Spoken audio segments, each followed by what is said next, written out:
আমি ছোটবেলা যখন আমার বয়স 10 তখন থেকে শুরু করতেছি। জি, তখন আপনি কোন ক্লাসে পড়েন? তখন আমি ক্লাস 5-এ। ওকে। 5-এ পড়ি। তখন আমার অভাব অনটনে চলতো।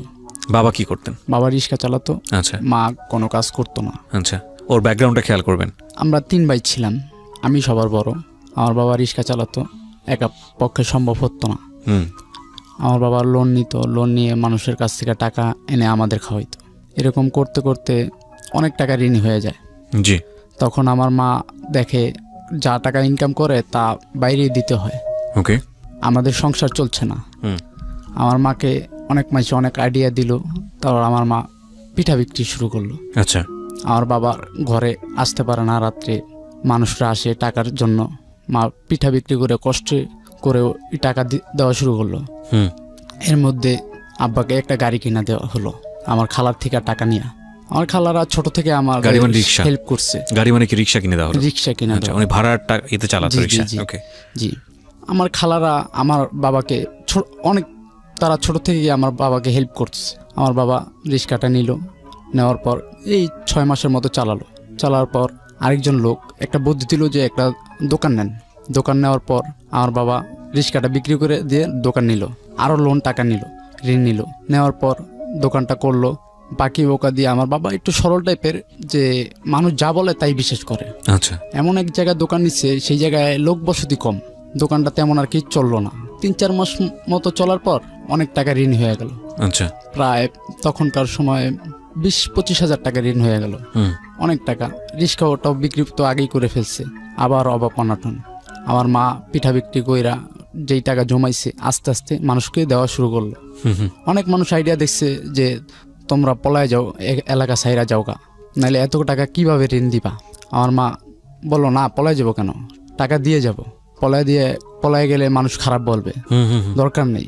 আমার মা কষ্ট করে সেই টাকা দিল। আমরা ছোট ছোট, আমার মা, আমি এই কষ্ট দেখে একদিন কাজে গেছি। তখন আমার বয়স 11 হবে। আমি কাজে গেছি একটা দোকানে, মুদি দোকানে। একদিন যাওয়ার পর দুপুরবেলা আসছি, মা দেখা আমাকে জড়া ধইরা বলে যে তোর কাজ করার দরকার নেই, তুই লেখাপড়া কর। আমি লেখাপড়া করতেছি। আবার আমার মা দিল, ঋণ দিল মানুষের। তারপর আবার পরবর্তী আব্বাকে গাড়ি কিনা দেওয়া হলো, রিক্সা। এরকম করে 3টা গাড়ি কিনা দেওয়া হলো। জি। ভালোই চলতেছে। এর মধ্যে রিক্সা চড়ে নিয়ে গেল। আবার আমার মার চাস্তো ভাই ছিল, ঠিক মতো জমা দিত না, অভাব অনটনে। আবার মা মানুষকে বিশ্বাস করতো। আমার বাবা মা মানুষকেও হেল্প চাইলে টাকা দিত, টাকা দিত মার। এরকম করে অনেক লোক টাকা নিয়ে গেছে। আমার মার টাকা এক লোক প্রায় 20-25 হাজার টাকার মতো নিয়ে গেছে। আমরা তখন ভেঙা পড়ছি। এমনি তো আরও লোন নিয়ে সারাইছে, যেমন 10,000-15,000 টাকা করে লোন নিছে অফিস থেকে। নেওয়ার পর এগুলো তো দিতে হয়, প্রতি সপ্তাহে প্রায় 800-900 টাকার মতো দিতে হয়। তখন আমরা তেমন আর কি ভালো না, যেমন মানুষ ঈদে একটু শখ থাকে, আমাদের শখ ছিল, কিন্তু কোনোদিন বাবা মা যতটুকু পারতো পূরণ করতে পারতো না। ঠিক মতো খাওয়া দাওয়া করতে পারতাম না, 3 বেলা জায়গায় 1 বেলা খাইতাম। এরকম আস্তে আস্তে মা পিঠা বেচতে নামলো, আব্বা রিক্সা চালাইতেছে, আমিও কাজ করতেছি, লেখাপড়াটা ছেড়ে দিছি। তারপর ওইখানে প্রায় 12 বছরের মতো ছিলাম আমরা। তারপর চলে গেলাম তেরমনিতে। তেরমনিতে চলে যাওয়ার পর ওই বাড়িতে একটা মেয়ে থাকতো ওর দাদির সাথে। ওর মা ছোটবেলা চলে গেছে ওর বাবাকে রাইখা। ও আর ওর ভাই, ও বড়, ওর দাদির কাছে থাকতো। ওর দাদি আবার অন্য জায়গায় নিচে ঘর, একা পারে না। তেরমনিতে গেলাম, ওইখানে একটা রুম ছিল, ওর দাদিকে দিল আমার মা, যে নেন ভাড়া কম আছে, থাকেন, লার্কি চুলা থাকেন। ওই মহিলা গিয়া আমাদের নামে আর কি মানুষের কাছে খারাপ খারাপ কথা বলে, যে ওরা ভালো না, অমুক সেমুক, এইসব কথা বলতে থাকে। ওই মেয়েটার সাথে আগেই থেকেই তো আমার সম্পর্ক ছিল, যেমন চীনা পরিচিত। মেয়েটাকে আমি বলি যে, কিরে তুই প্রতিদিন আসা যাওয়া করস, তোর কি গাড়ি ভাড়া দেয় না? এই দেখি স্কুলে পড়ে হাইটা যায়, হাইটা আসে। তখন আমি ওকে বললাম, আচ্ছা তোকে আমি প্রতিদিন আওয়া যাওয়ার গাড়ি ভাড়া টাকা দিই। আচ্ছা। আওয়া যাওয়ার গাড়ি ভাড়া টাকা দিতেছিলাম। আর তখন আমি কাজ করতেছিলাম এই রাজমিস্ত্রি, এই হেল্পার আর কি, আমি জোগালি কাজ করতাম। তখন আমি 200 টাকা করে পাইতাম। ওই টাকা ওইখান থেকে ওরে 20-30 টাকা করে আমি দিতাম, যে গাড়ি ভাড়া টাকাটা তুই লেখাপড়া কর। জানি যে ওর বাবা থাইকাও নাই, ওর মা তো ছোটোবেলায় চলে গেছে, ওর দাদি কতটুকু আর ওদের হেল্প করবে। তখন ও ক্লাস 7-এ পড়ে, আর আমি তো লেখাপড়া করি না। এরকম কাজবাজ করতেছি, ওরে টাকা পয়সা আমি দিতেছি। জি। হঠাৎ কইরা আমি বললাম যে না, এই কাজ করব না, আমি অন্য কোনো কাজ করব। একদিন আমি বিকালের দিকে এই বন্ধের দিকে বসে আছি, একটা লোক আসলো। আসার পর আমি বললাম, আমাকে জিজ্ঞেস করলো এখানে কি আপনি থাকেন? আমি জি বললাম থাকি। সে বলল কি করেন ভাই? আমি কই ভাই কিছু করি না, এমনি আর কি বসে রইছি।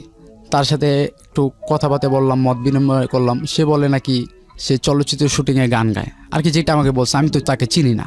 জি। তারপর আমি বললাম ভাই আমি তো চলচ্চিত্রতে কাজ করতে চাই, আমার খুবই ইচ্ছা, যদি আপনি যদি একটু দিতেন আমার একটা চান্স, আমার খুব ইচ্ছা। সে আমাকে একজনের নাম্বার দিল, শাহরি হাসান রিয়ন। সে বলল হাসান আমার ফ্রেন্ড। আমি বললাম আচ্ছা।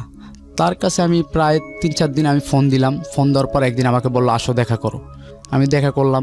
সে আমাকে বললো হ্যাঁ কাজ করতে পারবা, কিন্তু আগে তোমার মনে করো কি এই যে সে প্রোডাকশন বয় হিসাবে কাজ করতে হবে, তারপর আস্তে আস্তে যদি তুমি বড় হতে পারো সেটা তোমার লাভ। উনি আমাকে নিয়ে ওনার কাজ করায়, যেমন বাসা পাল্টাইতে যখন হয় তখন আমাকে ডাক দেয়, কিন্তু বলে যে আমাকে শুটিংয়ে কাজ করাবে, কিন্তু এটা করায় না। তারপর আমি এরকম করতেছি, আমি বাসা পাল্টাই দিই, মাথায় করে নিয়ে।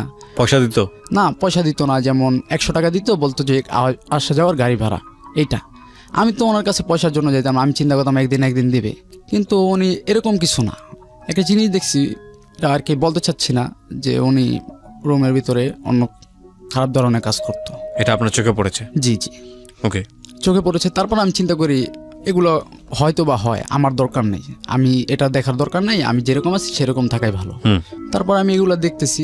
ওই মেয়েটার সাথে এর ভিতরে 6 মাস কেটে গেল। ওই মেয়েটার সাথে কথাবার্তা হইতাছে, আমার বাসার পাশেই তো থাকে, কথাবার্তা হইতাছে। তারপর একদিন ওকে আমি বললাম যে আমি তোকে ভালোবাসি, যে আমার বাসার পাশে যে মেয়েটা ভালোবাসি। ও বললো কি আচ্ছা সময় নেই। আমি এদিকে তো ওইদিকে কাজ করতেছি, ওনার সাথে আইসা দেখা করি, আমি কাজ করতেছি। ওই মেয়েটা আমাকে বলল কয়েকদিন পর, আমাকে বললো হ্যাঁ আমি তোকে ভালোবাসি। এরকম করে চলতেছি। ও বলে কি ভালোবাসলে তুই শুটিংয়ে কাজ করতে পারবি না। আর এই দিকটা যে শাহরি হাসান রিয়ন ভাই, সে বলল কি তোমার শুটিং আছে, এই কাজ আছে, টাঙ্গাইল যাইতে হবে। ও বললো কি যাইতে পারবি না। ওই মেয়েটা বললো কি যাইতে পারবা না তুমি, ওদিকে গেলে মানুষ নষ্ট হয়ে যায়। আমি গেলাম না। আমি ওনার সাথে কন্ট্যাক্ট করে বাদ দিয়ে দিলাম। তারপর আমি না করে দিলাম, আমি আর ওখানে যাই না। তখন আমার এক ফুপুর সাথে আমার বাবার কন্ট্যাক্ট হয়। আমি কিন্তু ছোটবেলা থেকে আমার বাবার যে আত্মীয়স্বজন, বাবার দিকে যে আত্মীয়স্বজন, তাদেরকে চিনি না, জানি না, কোনো সময় পরিচয় হয় নাই, যাইও না আমার দাদার বাড়ি। একবার গেছি লাইফে, আর কোনো সময় যাওয়া হয় নাই। আচ্ছা। ওনার সাথে পরিচয় হইলো। তারা বলে যে আমার জ্যাঠাতো বোন। সে বললো কি ওইখানে আমার ফুপার ওয়ার্কশপ আছে গ্রিলের, ওইখানে গেলে কাজবাজ শিখলে বাইরে যদি যাইতে পারো, বাইরে যদি পাঠায় দেয়, চাচারা আছে, আব্বা আমাকে বললো। আমি বললাম আচ্ছা ঠিক আছে। আমি ওইখানে গেলাম কাজ শেখার জন্য। ওইখানে আবার আমার ফুয়াতো বোন ছিল, তার নাম টিনা। তখন ফুয়াতো বোনটা ইন্টার সেকেন্ড ইয়ারে পড়ে। ওকে। ওই লাখি আবার ভাবছে আমি ওই মেয়ের সাথে সম্পর্ক করব, বিয়ে হবে এরকম আর কি, আমার বাবা বিয়ে দেবে। এর জন্য আমাকে ফোন দিয়ে বারে বলে যে তুমি আইসা পড়ো। আমি বলে আসবো কেন, আমি এইখানে আসি, কাজ করতেছি, আমি আসবো কেন? ও তখন বলে যে আমি তোমাকে ভালোবাসি। এটা কি আপনি ওকে বলেছিলেন, লাকিকে বলেছিলেন ভালোবাসি? আমি বলছিলাম। তারপরে সে কি ভাবি, তখন কি সে ডিনাই করেছিল? জি। আচ্ছা। তারপর ও আমাকে বললো যে আমি তোমাকে ভালোবাসি, তুমি আসো, কান্ডাকাটি করে। আমি তো আসতে চাই না। ওইখান থেকে 1 সপ্তাহের মধ্যে আমি আইসা পড়লাম। আচ্ছা। আইসা পড়লাম। যেমন আমার ফুপু আমাকে একটু কষ্ট দিছে, যেমন শীতের দিন সকালবেলা পানি ভাত এরকম, আর ওনারা ভালো খাবার খাইতো। একদিন বলে যে আমার আব্বুর নামে বলে, আমার আব্বুর নাম টিপু, বলে কি টিট্টার পোলাইছে ও কোনো এই জায়গায় আইসে কাজে, অন্য জায়গায় কোনো কাজ কাম নাই, অমুক সমুক। আমি কথাটা শুই না, আরও ও দিকটা বলতেছে, দুটোটাই আমার মাইন্ডে লাগছে। আমি সেদিনকার রাতটার কিছু বলি না, সকালবেলা আমি কান্না করতে আইসা পড়ছি। আমার ফুপার কাছে বললাম যে আঙ্কেল আমি কি বলবো, আপনি তো আমাকে কিছু বলেন নাই, আমার আপন লোকই যদি আমাকে খারাপ কথা বলে এখানে কিভাবে থাকি। জি, আমাকে ফুপু আর কি আমার দাদির কাছে বলতেছে। ওকে, মানে ঠিক আছে, বুঝতে পেরেছি। তখন আমি কান্নাকাটি করে আমি আইসা পড়ছি। দোনো দিক দিয়ে ও আসতে বলতেছে, আমি আইসা পড়ছি। তখন আবার কি করলাম, বলে কি ওই তুমি ওই রাজমিস্ত্রি কাজ শিখো। আমি রাজমিস্ত্রি আবার কাজ করতেছি, এরকম করে চলতেছে। 1 বছরের মতো যায়। জি। এর মধ্যে ও আমাকে বলে যে বিয়ে করে ফেলি।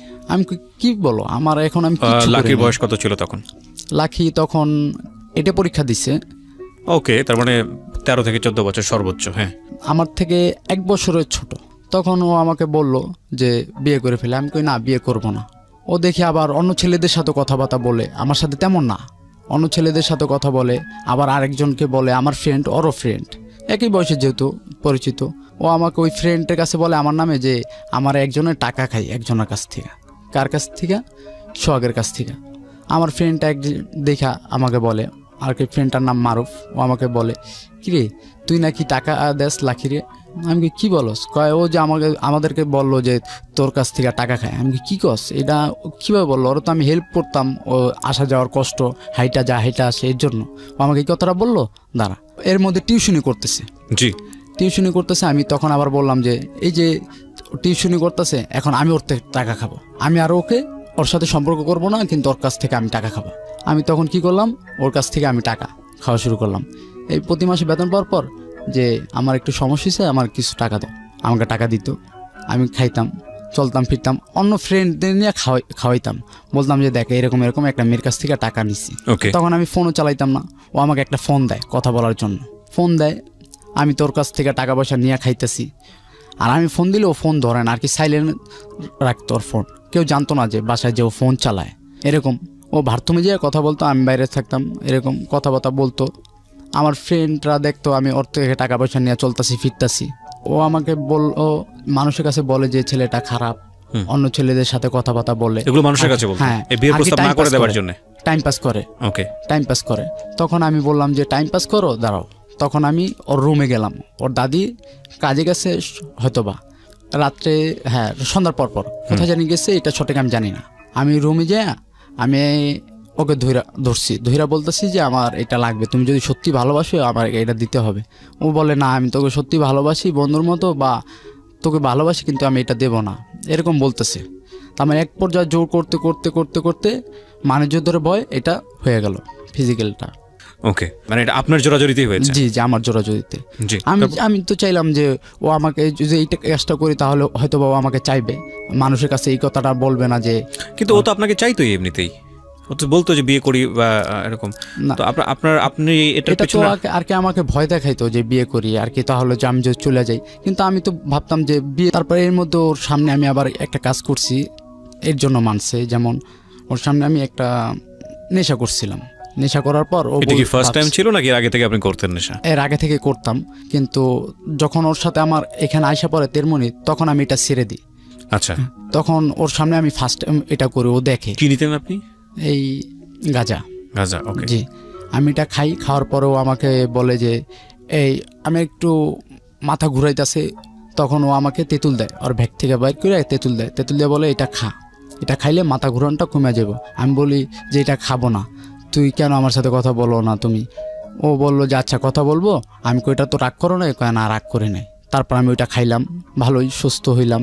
ওর সাথে এরকম কথাবার্তা বলতেছে, যেমন আগের মতো না, এই 2-1 দিন পর পর কথা বলে, দেখলে কেমন আছো এই।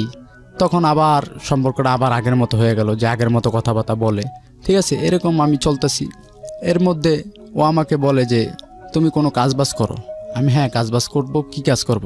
বলে যে তুমি রাজমিস্ত্রি, ওই কাজটাই করো, কাজটা শিখলে লাভ হবে। কাজ করতেছি, দূরে দূরে যেয়ে কাজ করি। আমার বার্থডে আসছে, এই 23শে মে আমার বার্থডেতেও আমাকে বলে যে তোমার জন্য আমি একটা স্পেশাল কিছু করতে চাই। আমি বললাম করো। ও বার্থডেতে ডিম দুধ এনে পুটিং বানাইছে আমার জন্য। আমি কাজ থেকে আসছি, কাজের থেকে সেদিনকে আমি কাজ করছি। কাজ থেকে এসে আমি বলি যে টাকা পাইছি, 400 টাকা পাইছি। তখন আমি বলি যে তোমার জন্য আমি একটা কিছু নিয়ে আসি, গিফট নিয়ে আসি। ও বলে না, আগে তুমি এইটা কাইটা যাও, আমি কেকটা কাইটা যাও। আমি বলি না, আগে নিয়ে আসি। এরকম কথা বলতে বলতে ও আমাকে ছাড়তেছে না। আমি বলতেছি যে আমি তোমাকে একটা গিফট করব। ও ওই পুটিংটা ফেলে দিছে, আমার সামনে ফেলে দিছে। ফেলে দিয়া ও ওর বান্ধবীদের সাথে কান্না করতেছে। আর আমি তো বোকার মতো হয়ে গেলাম, এটা কেন ফালাই দিলা? তারপর আমি ওকে বুঝায় বললাম। তারপর আমি বললাম যে দেখো তুমি এরকম কিছু কইরো না, ঠিক আছে? কি হয়েছে? আবার আগামী বছর আসবে, তাতে কি হয়েছে? আগামী বছর আসবে, এরকম কথাবার্তা বললে ওকে বুঝায় পাঠিয়ে দিলাম বাসায়। ওকে, আমার মতো আমি বাসায় গেলাম। বাসায় গিয়ে চলতেছি ফিরতেছি। এর মধ্যেও আমাকে একটা কসম দিল যে তুমি সিগারেট খাইতে পারবা না, কোনো নেশা করতে পারবা না, সিগারেট খাইতে পারবা না, চুল বড় রাখতে পারবা না, কোনো কিছু আর কি অভদ্র যেটা সেটা করতে পারবা না। জি আমি আমি সব কিছু রাজি হইলাম, তারপর আমি বললাম যে সিগারেটটা তো আচ্ছা খাবো না, ঠিক আছে, কিন্তু প্রতিদিন আমাকে একটা করে কিস দিবে। বললো ঠিক আছে কিস দিব। আমি এইরকম চলতেছি, প্রতিদিন একটা করে কিস দেয়, এরকম কথাবার্তা বলতেছে, ভালোই চলতেছে ফিরতেছে। হঠাৎ কইরা আমার এক বন্ধু, নাম হচ্ছে ওর জুয়েল, নন্দীপাড়া ক্যাম্পে ওর বাড়ি। ও সবসময় দেখতো কি ওরা গাঁজা খাইতো, আমি খাইতাম না। ওরা খাইলে আমি পাশে যা বৈশা বৈশা ওর সাথে কথা বলতাম আর কি, লাখির সাথে। ও বললো যে এত ভালো হয়ে গেছিস গা, তুই কিছু খাস না, আরামগুলোকে তেমন আড্ডাও দেস না, কিভাবে এরকম থাকোস? আমি বলি যে মানুষ চাইলে সব কিছু পারে, তোরাও দেখ পারবি। একজনের জন্য এরকম হয়েছি।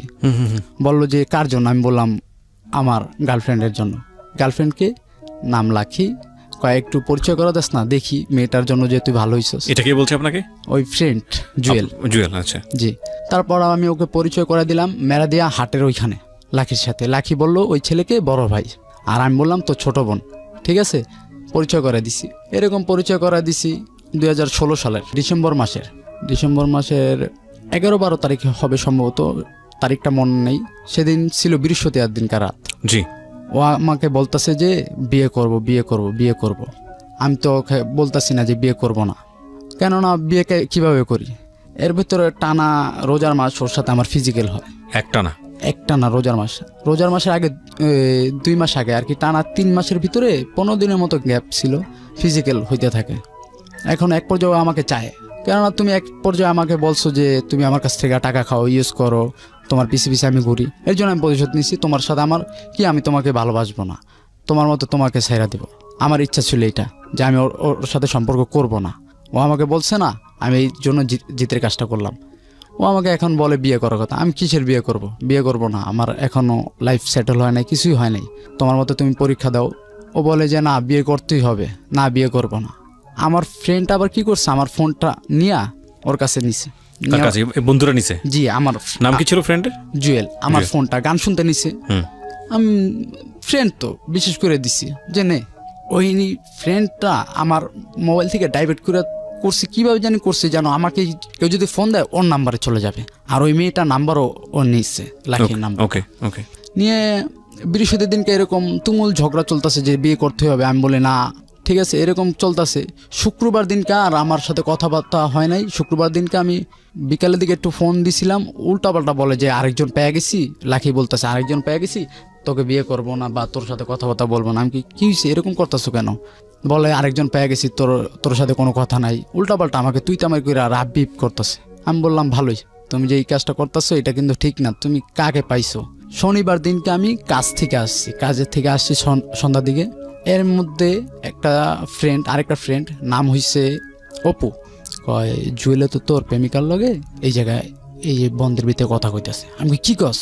জুয়েলের না ছোট বোন? কথাটা শুনে আমার অন্যরকম হয়ে গেছে, মাথার ভিতরে রক্ত উঠে গেছে, এই কাজটা কিভাবে হয়। এর মধ্যে আমি দৌড় দিয়ে গেলাম, যাই দেখি জুয়েলে আমার দিকে হাসতেছে। আমি বলি যে জুয়েল কি হয়েছে, তুই কি করছস? কয় লাখি তোর না, লাখি আমার। আমি শুনে কই জুয়েল ভাই তুই এই কাজটা কেমন করস?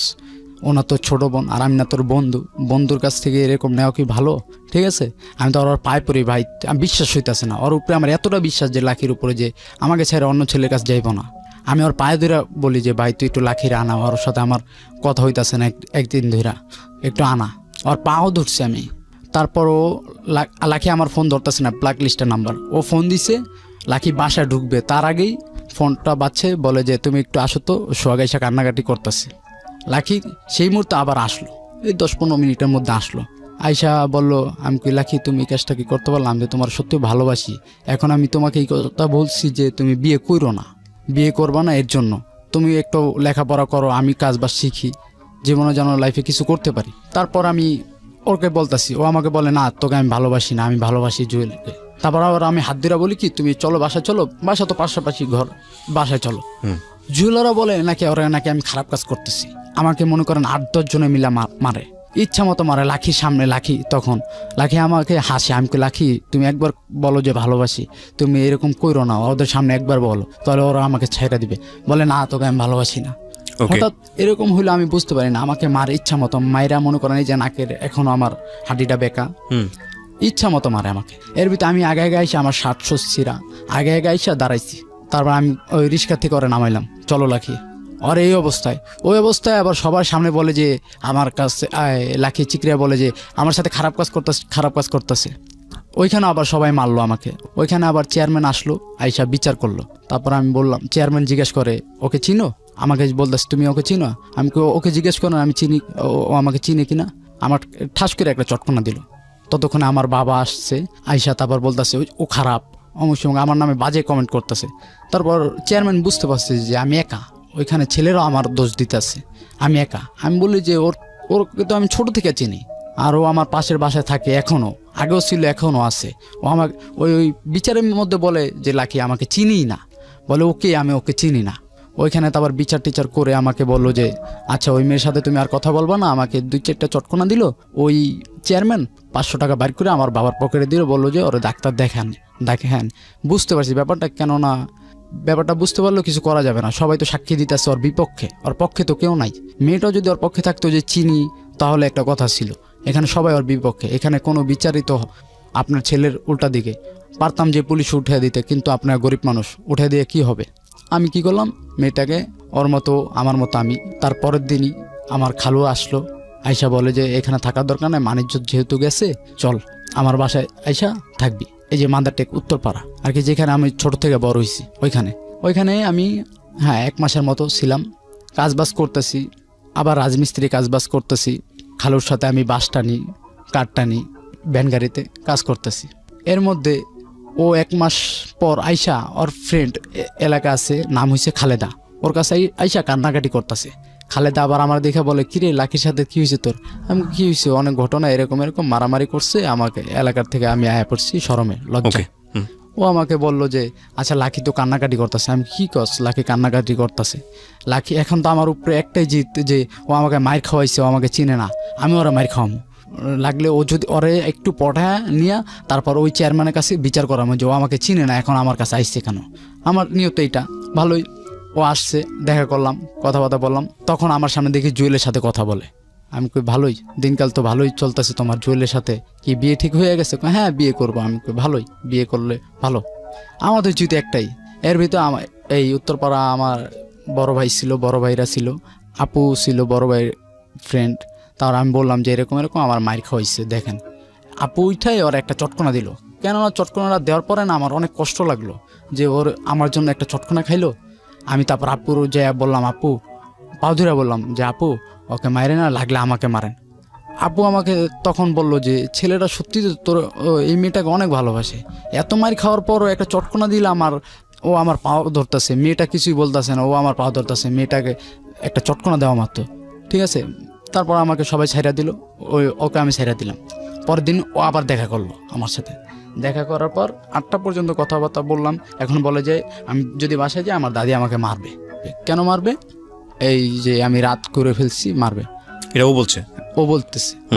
যখন বলছে তাহলে তুমি এক কাজ করো, দরকার নাই তোমার বাসায় যাওয়ার দরকার নেই, তুমি কি আমাকে বিয়ে করবে? হ্যাঁ। আমি আচ্ছা ঠিক আছে। আমার এক ফ্রেন্ডের গার্লফ্রেন্ডের বাসায় ওকে রাখলাম। তারপর আমি ওকে বললাম বিয়ে করবে কিনা। জি বিয়ে করবে কিনা। ও বললো হ্যাঁ বিয়ে করব।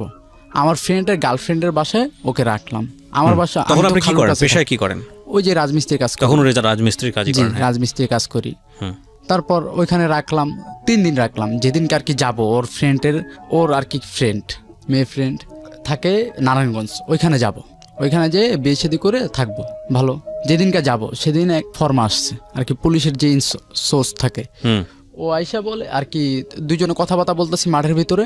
আয়সা আর কি চাইছিল টাকা খাবে। এখন আমি তো এলাকায় থাকি, কেন টাকা খাবে? ঠিক আছে আমি বলতেছি কিসের টাকা। এর ভিতরে ও ফোন দিছে, পুলিশ ফোন দেওয়ার পর আসছে, আয়সা ধরছে, আমাকে বলে যে কাজ দে। আমি বলি কিসের কাজ? বলে যে এই যারা মাদক ব্যবসায়ী তাদের ধরায় দেয়। আমি বলি এগুলো তো আমি খাইও না, আমি তো জানিও না, কিভাবে ধরা দিব। তারপর আমাকে সাইরা দিছে। আপনার সঙ্গে তখন আপনার গার্লফ্রেন্ড ছিল? জি গাড়িতে বসা, আমাকে সাইরা দিছে, বলতেছে খুঁজান। তখন কিন্তু আমি জাইলে যাইতে পারতাম। আমি চিন্তা করছি যদি যাই, ওর উপরে যদি কোনো একটা খারাপ কাজ করে। ও লাকি তখন পুলিশের কাস্টডি? জি আচ্ছা গাড়িতে।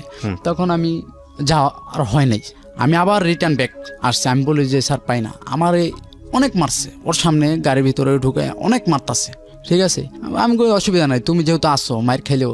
এর ভিতরে আমরা কেউ কারোকে ফোন দিই না। আমি চিন্তা করি আমি যদি আমার বাবা মাকে ফোন দিই, এই মেয়ের জন্য যদি আবার দেখে পুলিশে ধরছে, মানে তাহলে এবং পাশে লাকিয়ে আছে বা এরকম জি, কিছু।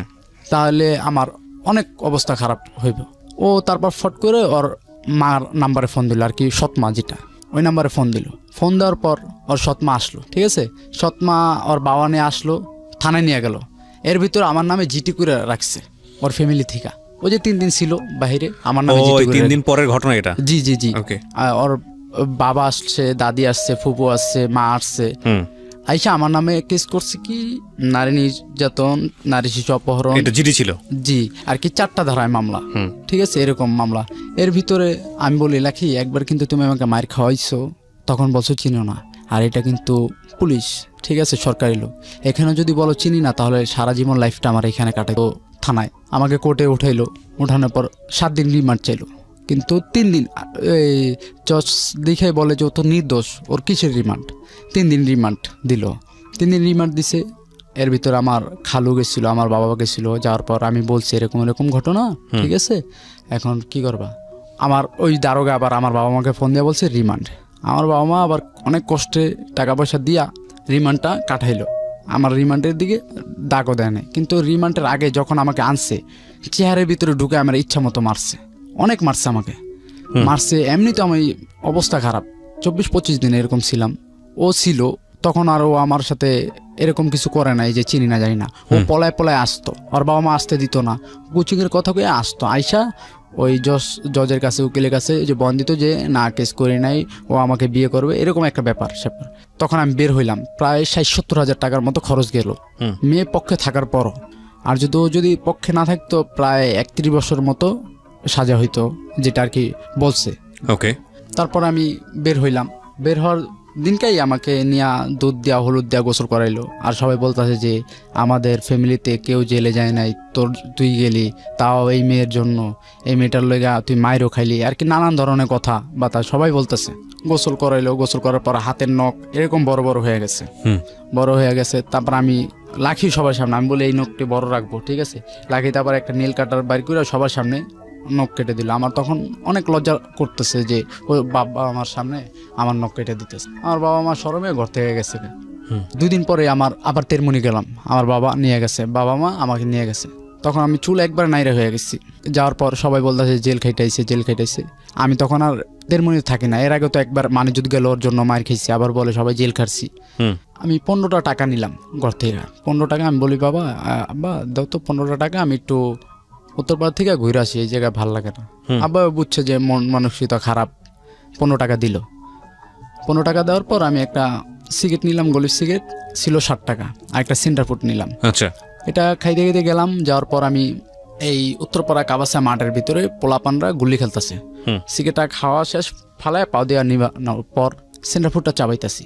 এর মধ্যে ও আসলো, বোরকা পরে আসলো, ব্যাগ তো কাঁধে থাকে। আমি ভাবছি যে কোচিংয়ে যাবে বা কোচিং থেকে আসছে, এরকম একটা কিছু। আয়সা বলে চলো। আমি বলি কোথায় যাবে? কয় চলো না। আমি ভাবছি যে এতদিন জেল খাটছি, জেল থেকে আসছি, আবার ওর সাথে তো তেমন কথাবার্তা হয় নাই, কোন জায়গায় ঘুরতে যাবে। আমি বলি যে দেখো কোথায় ঘুরতে যাবো, আমার কাছে টাকা পয়সা নাই, অবস্থা অনেক খারাপ। কয় তোমার টাকার কোনো দরকার নাই, তুমি আসো। আমি বললাম চলো ঘুরে আসি। ও দেখলাম সদরঘাটের গাড়ি নিল, সদরঘাটের একটা রিক্সা নিল। আমি বলি সদরঘাট কেন, সদরঘাট কি করবা? বলে ওই জায়গায় একটা মাজার আছে, ওই জেলে গেছিল মাগুসা বাবার নাকি মাজার। আমি ভাবছিলাম ওই যে মনে হয় কোনো মানত টানটা আসছে, এর আগেও মানত দিছে আমার নামে, গোলাপ শাহ বাবার মাজারে আমার নিয়ে দিছে। তারপর আমি ওকে নিয়ে গেলাম। নিয়ে যাওয়ার পর ও বলে কি লঞ্চে ওঠো। আমি কই লঞ্চে কেন? কেন লঞ্চে যাইতে হবে। আমি কই না লঞ্চে কোথায় যাব? বলে যে আমার মার কাছে, একবারে যাবো গা। আমি কই না, এটা তো আমি সম্ভব না, কিভাবে যাই আমি, এই যে জেল থেকে বাইরে হইলাম, এখন যদি তোমার নিয়ে যদি আবার যাই তাহলে আমার বাবা মা অনেক টেনশন করবে। বলে যদি না যাও এখন আমি আত্মহত্যা করব, তোমার নাম লিখে দেওয়া যাবে।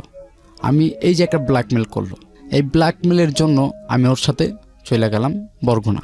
এক পোশাক আমার, আরও কিন্তু ওর ব্যাগের ভিতরে জামা কাপড় নিয়ে রাখছে। ওকে।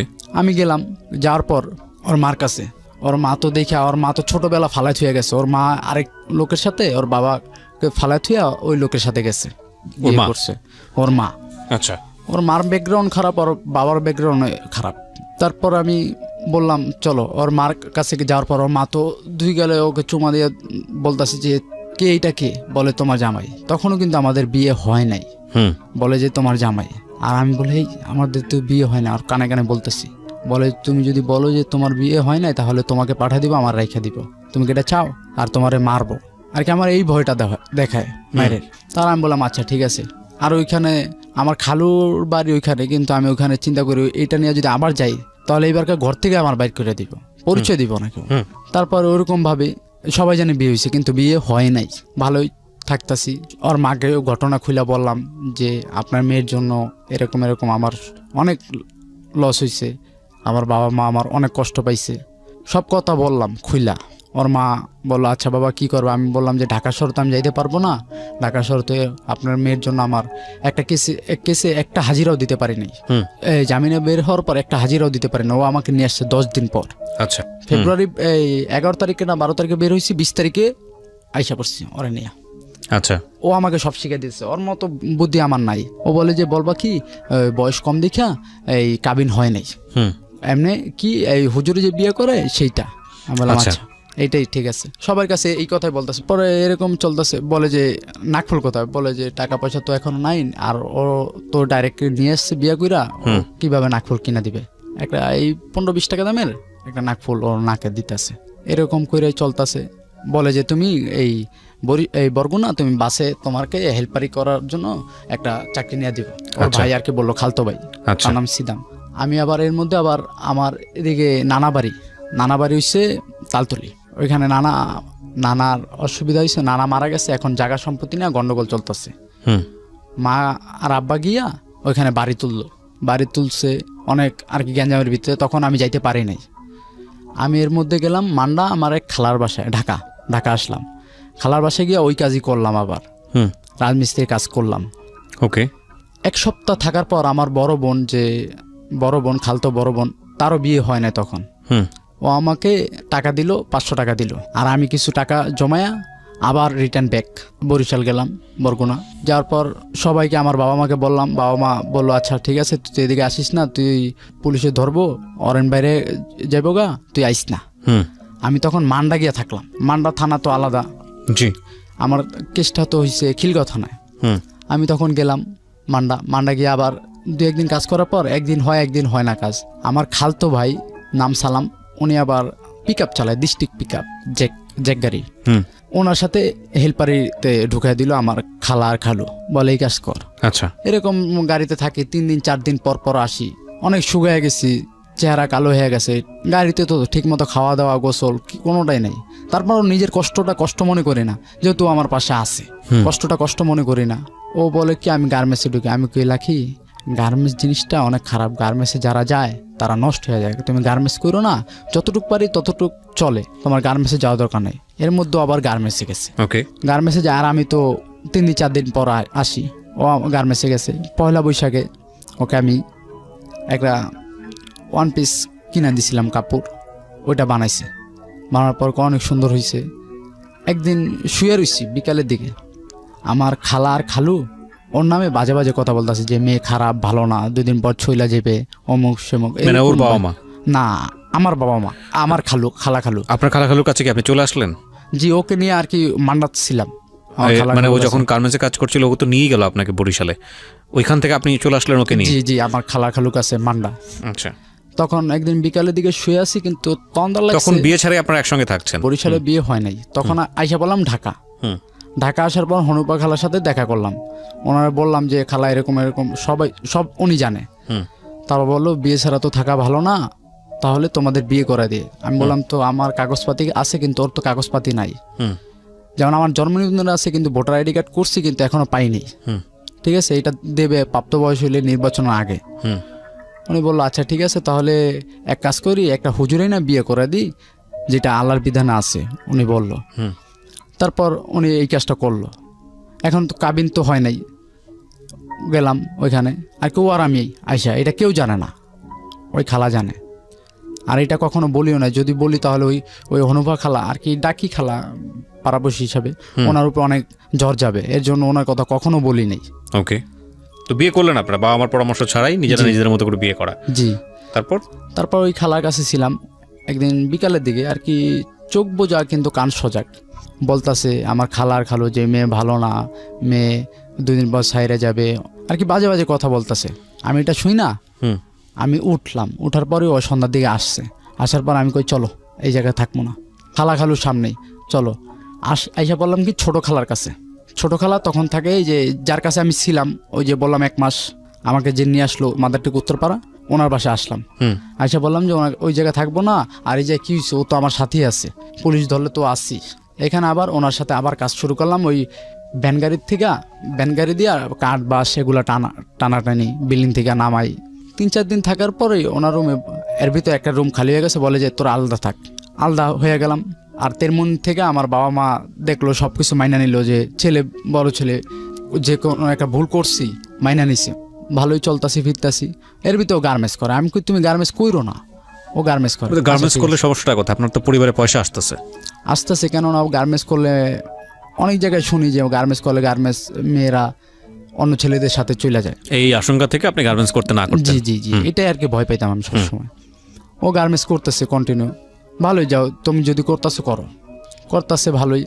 1 মাস কি 1.5 মাসের মধ্যে আমার বাবা মা তেরমুনি থেকে আইসা পড়ছে, আমাদের সাথে থাকবে। আমি বলতেছি আব্বা মা, ও গার্মেন্টস যে আমি কাজ করি, খাওয়া দাওয়া ঠিক মতো হচ্ছে না, ঠিক আছে, প্রতিদিন আইসা ও আসে মাঝের মধ্যে 10টা-9টার দিকে, রান্না বান্না করতে খাওয়া দাওয়া করতে করতে প্রায় 12টা, আবার সকালবেলা কাজে যাই, ও সকালবেলা উঠে অনেক কষ্ট হয়ে যায়, তোমরা আইসা পড়ো, একসাথে থাকি।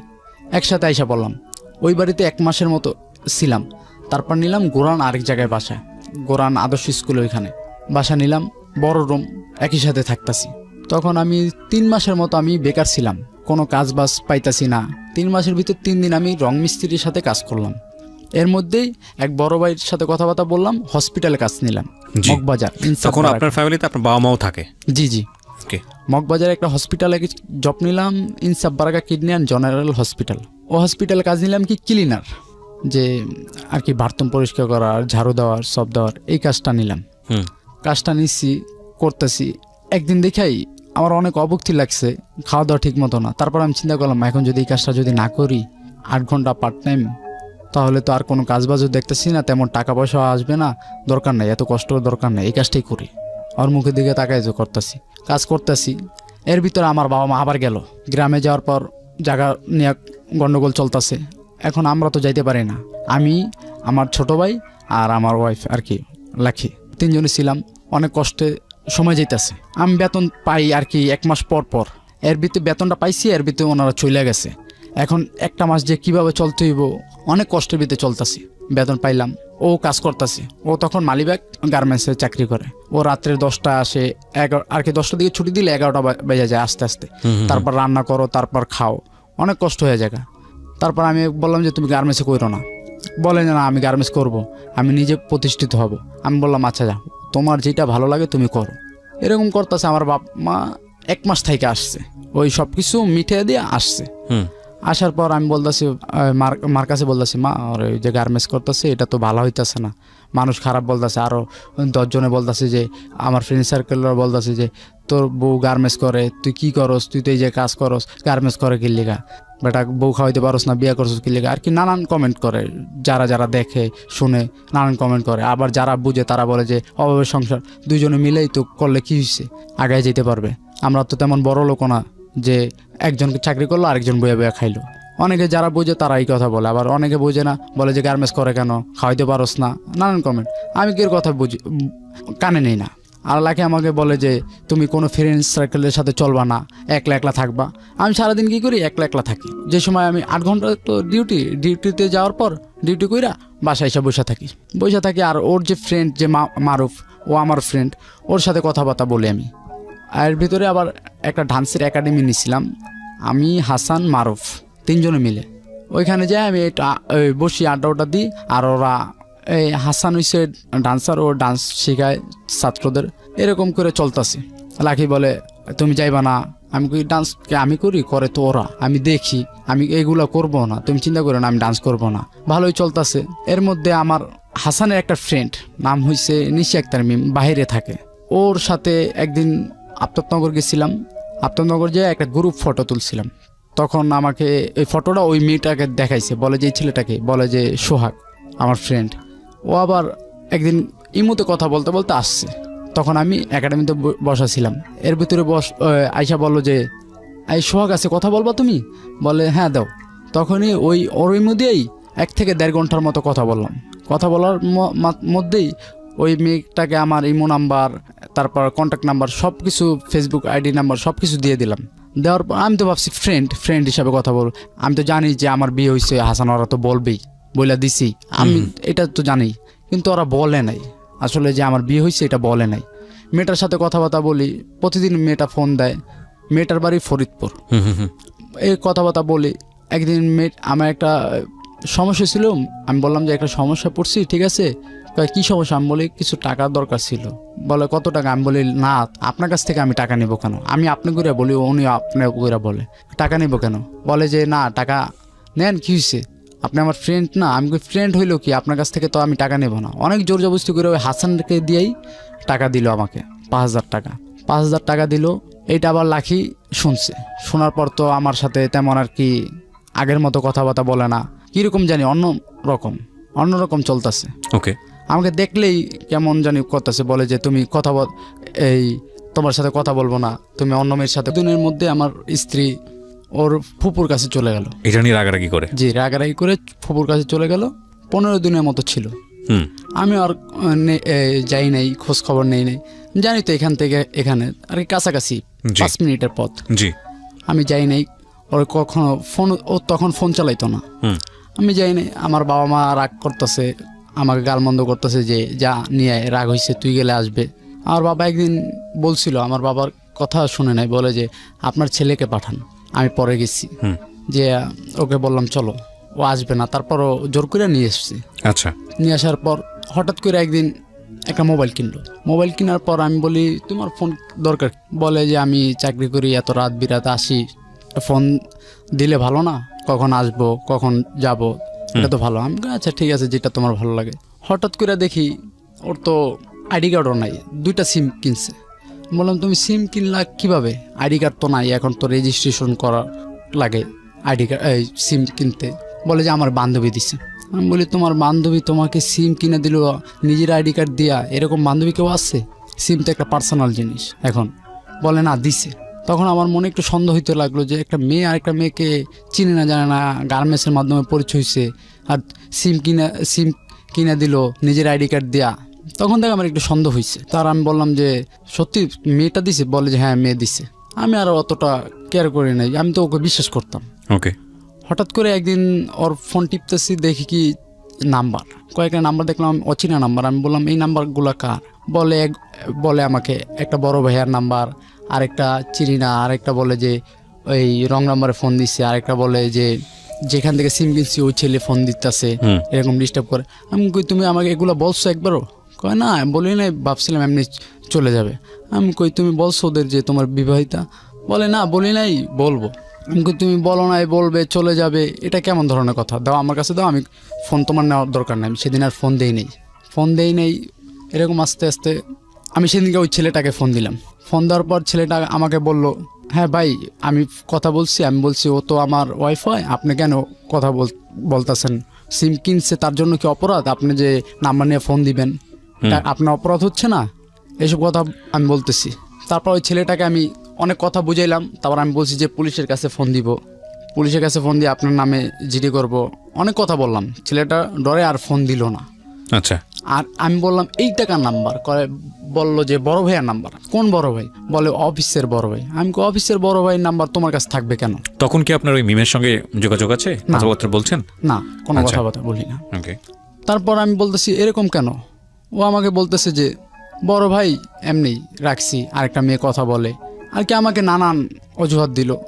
আমি ওইটাই আর কি বুঝলাম, ওরা আমি বিশ্বাস করি যেহেতু বুঝলাম। ভালোই, প্রতিদিন রাত্রে 11টার নিচে আসে না বাসায়। আচ্ছা। 10টায় ছুটে বলে যে আস্তে আস্তে 1 ঘন্টা লাগে। আমি বলি এত দেরি হয়, তুমি এক কাজ করো, গার্মেন্টস করার দরকার নেই, থাকো। আপনি কি করতেন তখন পেশা? তখন আমি যে হসপিটাল চাকরি করতাম। আচ্ছা। হসপিটালে চাকরি করতাম। আমি বললাম যে তোমার এটা করার দরকার নেই, এখন তো আমার বাবা মা আছে, আমার ছোট ভাই কাজ করে মার্কেটে, ঠিক আছে, আমার আব্বা আমার মা তো কাজ করি, তোমার দরকার নেই, তুমি ঘরের কাজ সামলাও। আমার মাও বলছে এই কথা যে তুই ঘরের কাজ সামলা, আমি তো বাইরে কাজ করি, কি হয়েছে? ও বলে না, ও আর কি ঘরের কাজটা করতে ডরায় যে সবার কাজ করতে হবে, রান্না বান্না করতে হবে, থালা বাসন ধুতে হবে, বলে না।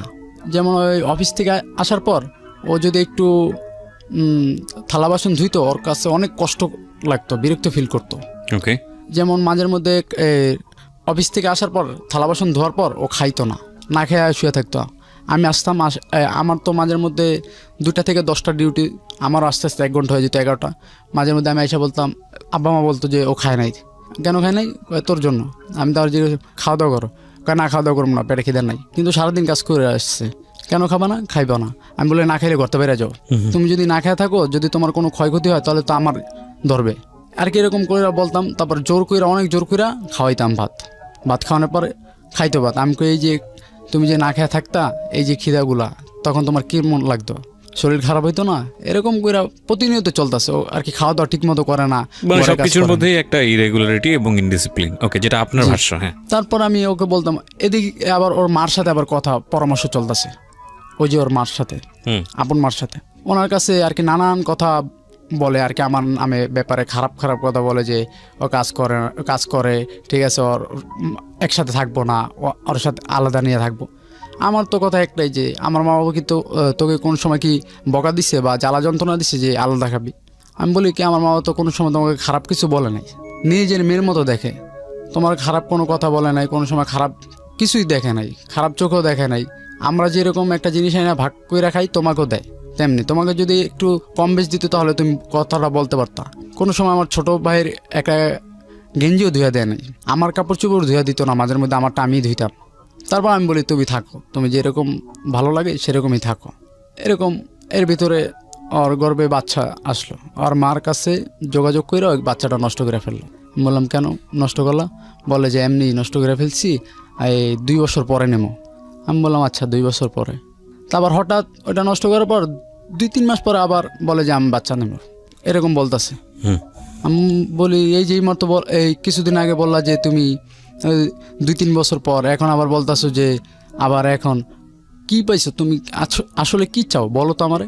বলে কিছু না, এমনিই, ঠিক আছে আমার এখন লাগবে, বাচ্চা লাগবে। আমি আচ্ছা ঠিক আছে। এরকম করে চলতেছে। এরকম আমার ঘরে থাকাকালীন 2টা বাচ্চা নষ্ট করছো। বাচ্চা নষ্ট করার পর 2017 সালের প্রথম দিক দা ও আমাকে বলতেছে যে আমি লেখাপড়া করবো। আমি কি আচ্ছা লেখাপড়া করবা, এখন তো অনেক টাকা ঋণ আছি, একটু পরে করো, যেহেতু গ্যাপ দিছো, পরীক্ষাটা দেওয়ার আগেই তুমি চলে আসছো, ঠিক আছে একটু ওয়েট করো, তারপর আমি তোমাকে স্কুলে ভর্তি করে দেবো। এদিকে আবার ওর ফুপু আসছে, ছোট ফুপু আইসা এরকম আর কি গিরিঙ্গি লাগায়, যেমন বলে যে তুই লেখাপড়া কর, তুই তো লেখাপড়া করতি, গার্মেন্টসে কাজ করে কী, ঠিক আছে। ও আমার বলতো, আমি বলছি কিছুদিন পরে করো। ওর ফুপু আবার কী বুদ্ধি দিল যে কাজ করে সব টাকা দিস না, তুই নিজের জন্য জমা। ওর ফুপু আরে পাম্পটি দিয়ে নিয়া স্বর্ণকরের দোকানে লয়ে গেল, নিয়া বলে যে তুই এগুলো কর। আমার মাকে যদি বলতো, আমার মা কি বলতো না যে তুই এটা বানা? বলতো অবশ্যই, কিন্তু আমার মাকে জানাইলো না। ওর ফুপুরে নিয়ে স্বর্ণের জিনিস বানাইতেছে। ও প্রতি মাসে টাকা দেয়, যেমন আগে প্রতি মাসে বেতন পাইতো 8,000 টাকা 7,000 টাকা, এখন বলে প্রতি মাসে 6,000 টাকার উপরে পাই না, কিন্তু বেতনই হচ্ছে 6,500 টাকা। এটা আমি জানি, কিন্তু আমার মামা বলছে যে 6,000 টাকা। আমি একটা জিনিস যেটা বুঝতে পারছি, আপনাদের সংসারের মধ্যে বিভিন্ন রকমের টানাপোড়েন শুরু হয়েছে। জি, তারপরে আমরা ইন ডিটেলে না যাই, কারণ এগুলো শুনতে খুব নাস্টি লাগে, এই কারণে যে কম বেশি সব পরিবারেই এই ঘটনাগুলো ঘটে, কিন্তু sound not good. Another thing is that যে এই বিষয়গুলো নিয়ে যদি ভবিষ্যতের দিকে একটা নেগেটিভ কিংবা একটা খুব বড় রকমের ইম্প্যাক্ট তৈরি হয়, তাহলেই এটা একটা ঘটনা। নইলে এগুলো আসলে প্রত্যেকটা সংসারেই কম বেশি হয়, কি শিক্ষিত, কি অর্ধশিক্ষিত, কি মূর্খ, হোয়াট এভার ইট ইজ, প্রত্যেকটা সংসারেই এই ঝামেলাগুলো আছে। জি বলুন। আর কি ওর ফুপু আর কি আস্তে আস্তে ওরে খারাপ পরামর্শ দিতে থাকে। স্বামী স্ত্রীর ভিতরে ঝগড়া লাগতেই পারে, যেমন ও বেশিরভাগই ঝগড়া লাগে ও খাওয়া দাওয়া করবে না। সবচেয়ে ভয়ানক ভুলগুলো আসলে এই থার্ড পার্টি থেকেই হয়, ওকে, যখন এই জিনিসগুলোকে লাই দেওয়া হয় বা একপাক্ষিকভাবে একটা ডিসিশন নেওয়া হয়। যাই হোক, বলেন। ও বেশিরভাগই বলে যে খাওয়া দাওয়া করবে না, তখন আমার জিত উঠে যায়, তুমি খাওয়া দাওয়া করবে না কেন? তখন মনে করেন আমি অনেক চেষ্টা করি খাওয়া দাওয়ার কথা, খাওয়া দাওয়া করে না। আমার মা বাবার সামনে আমাকে গালাগালি দেয়, বাজে ভাষায় গালাগালি দেয়, আমার কলা ধরে খামচি দেয়, ঠিক আছে। আমার মা বাবা দেখা লজ্জা পায়, ঘরতে জায়গা। তারপর আমার পরে বলে যে কীরকম বিয়ে করলি, দেখা শুই না আমগোর সামনে তোর গায়ে হাত দেয়। তারপর আমি বলি নিশ্চয়ই বসে থাকতেন না, আপনিও তো গায়ে হাত দিতেন। তারপর আমি বলতাম, দিতেন কিনা বলেন, সত্য কথা বলতেন? জি সত্য কথায়। তারপরে এরকম চলতেছে, আমি ওকে খাওয়ানোর চেষ্টা করি অনেক, খাওয়া দাওয়া করে না ঠিক মতো। ওর মার কাছে বলে, ওর মা বলে আইসা পর, ওর মার কাছে এরকম বলে। তারপর আমি আবার ফোন দিয়ে বলি যে আম্মা আপনার মেয়ে তো এরকম করতেছে, কি করব? বলে যে কি করবা, তুমি তো দেখা নিছো। আমাকে আর কি সুন্দর বুঝিয়ে বলে, কিন্তু ওদিক দিয়ে আবার উনি আবার ওনার মেয়েকে কুপরামর্শ দেয়, এরকম বলতেছে। তারপর ওনার দেশে আবার গেলাম, ওকে, এই যে কুরবানি ঈদের পরে গেলাম, গেছে কুরবানি ঈদের পরে ওনার কাছে গেলাম। যাওয়ার পর ঘুরে আসলাম, দেখলাম ভালোই, সব কিছু ভালোই চলতেছে। আসলাম কুরবানি, হ্যাঁ, যাওয়ার পরে ওর মা বলতেছে কি হয়েছিল, কি গ্যাঞ্জাম হয়েছিল? আমি কই না এমনি আর কি, দুজনের ভিতরে আর কি খাওয়া দাওয়া করে না ঠিক মতো, কীরকম জানি হয়ে যেতেছে দিনে দিনে। যেমন আগে যতটা মনে করেন বুঝতো, এখন বুঝে না, মনে হয় কি ওই সব ঘরের ভিতরে আর কি ওর কাছে আমি মাতানো চোখেরা থাকবো, এরকম একটু বুঝান।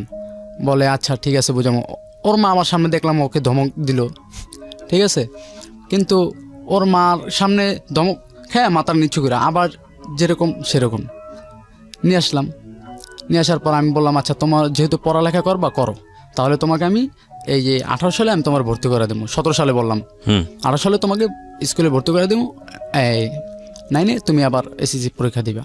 ওকে, ভালো। ও কাজ বাজ করতেছে। একদিন আমার বাবা মা বললো যে দেশে তো বাড়িটা তো তুইলা থুয়েছি, এখন ওই ঘরে কেউ থাকে না, আমরা সবাই যাবো গা 1 বছর কাজ কইরা। তারপর আমার কথা বললো আমার আব্বা যে আমি থাকবো ঢাকায় থেকে কাজবাজ কইরা দেশে টাকা পাঠাবো, এই কথা বললো। আর মা, আমার ছোট ভাই, আরেক ছোট ভাই আর আমার ওয়াইফ, 4 জন গ্রামে থাকবো। ও আমাকে ধৈরা কি বললো, রাত্রিবেলা জড়ায় ধৈরা বলে কি কান্না করে দিছে, বলে যে তোমার জন্য আমি এখানে আসছি, তোমাকে ছাড়া আমি থাকতে পারি না, 1 মুহূর্ত থাকতে পারি না, আমি তোমাকে ছাড়া কিভাবে থাকবো? আমি বললাম আচ্ছা পাগল, আমি তোমার রাখবো, অসুবিধা নেই, তোমার আমার সাথে রাখবো, ঠিক আছে, নাহলে রান্না বান্না করে কে খাওয়াইবো। আমি কথা বললাম যে লাগলে ওনারা 3 জন থাকবে, তুমি ঢাকায় থাকবো আমার সাথে, তারপর আমি একেবারে চলে যাব গ্রামে। এই কথা বললাম। ভালোই কাজবাজ করতেছে, কোনো আর সমস্যা না। 2-3 মাস ভালোই চললো। আরেক বাসা নিলাম। আরেক বাসা নেওয়ার পর দেখি খালি বলতেছে ওর ভাইয়ের মুসলমানি যাইতে হবে। ওকে, এই যে ফেব্রুয়ারি ওর ভাইয়ের মুসলমানি যাইতে হবে। আমি বললাম আচ্ছা যাবো, অসুবিধা নেই। পিরিশুতের দিনকা 14-15 তারিখ সম্ভবত বলতেছে ভাইয়ের মুসলমানি শুক্রবার দিনকা অনুষ্ঠান যাইতে হবে। আমি বললাম যে 2-1 দিন পরে করান, আমরা একটু সমস্যার ভিতরে আছি, আমি তখন চাকরি করি, যে বেতনটা পেয়ালি তারপর। ওকে, ভালোই।